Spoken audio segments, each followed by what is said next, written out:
Assalamualaikum warahmatullahi wabarakatuh. Perkenalkan nama saya Himatul Zubedi Mintaul Rahma.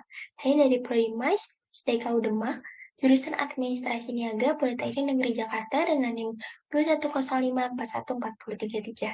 Di sini saya akan mempresentasikan tugas UAS saya, yaitu tentang hak paten dari mata kuliah Aspek Hukum dalam Bisnis.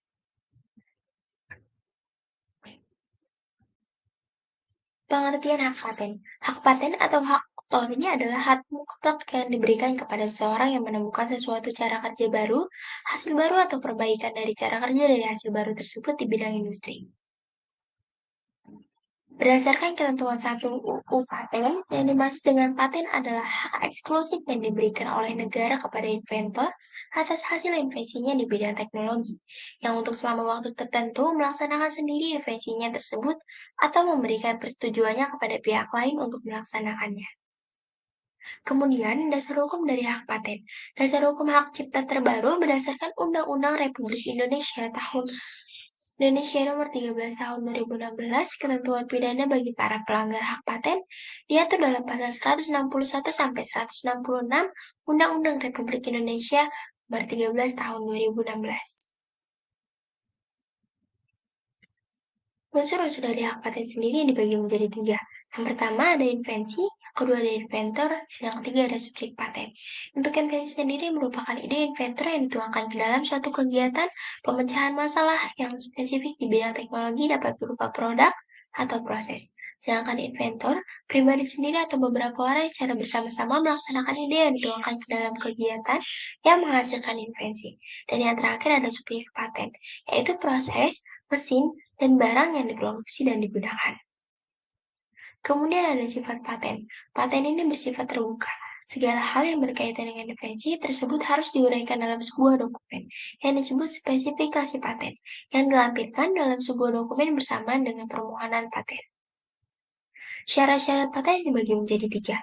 Yang pertama, ada kategori karya dalam penemuan dan dapat dipatenkan berdasarkan karakteristik tertentu. Yang kedua, hasil karya intelektual belum pernah dipublikasi terlebih dahulu. Yang ketiga, penemuan tersebut merupakan penemuan yang tidak terduga atau non-obvious. Kemudian ada paten dan invensinya. Ruang lingkup paten.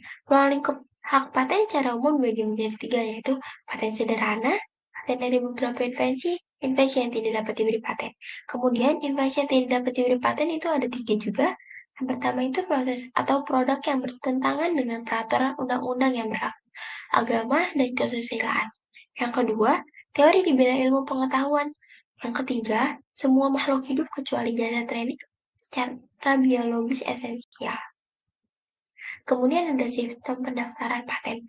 Ada 2 macam sistem pendaftaran paten, yaitu sistem first to file adalah suatu sistem yang memberikan hak paten bagi mereka yang mendaftar pertama atas invensi baru selesai dengan persyaratan. Kemudian yang kedua ada sistem first to invent. Invent adalah suatu sistem yang memberikan hak paten bagi mereka yang menemukan inovasi pertama kali sesuai dengan persyaratan yang telah ditentukan. Jangka waktu perlindungan paten itu dibagi menjadi 4. Yang pertama, mengandung langkah inventif yang bisa disebut dengan inventive step, penemuan di luar dugaan. Yang kedua, dapat diterapkan dalam industri, applicable to industry. Yang ketiga, paten 20 tahun sejak tanggal penerimaan permohonan paten. Yang keempat, paten sederhana itu ada 10 tahun sejak tanggal penerimaan permohonan paten sederhana. Kemudian dari keuntungan hak paten, ada 3 keuntungan. Yang pertama, memberikan perlindungan hukum atas setiap karya intelektual yang di bidang teknologi sehingga terjamin hak kepemilikan pemegang paten.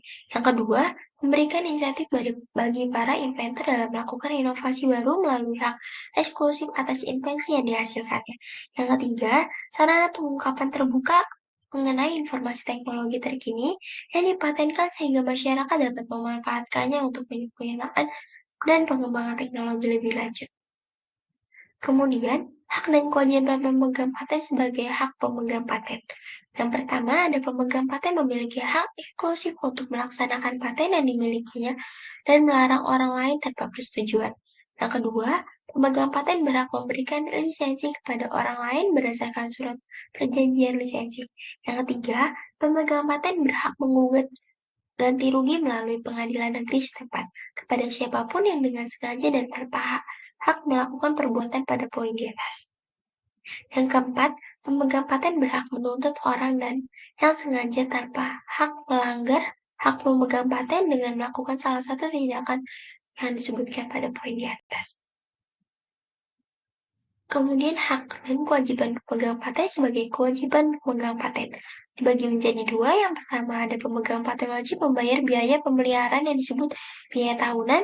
Yang kedua, pemegang paten wajib melaksanakan patennya di wilayah NKRI kecuali apabila pelaksanaan paten tersebut secara ekonomi hanya layak bila dibuat dengan skala regional.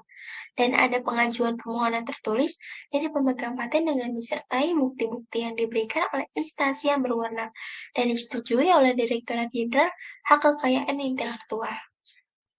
Kemudian di sini ada pengalihan paten dibagi menjadi 5. Yang pertama ada pewarisan, hibah, wasiat, perjanjian tertulis, yang terakhir yang dibenarkan oleh peraturan undang-undang.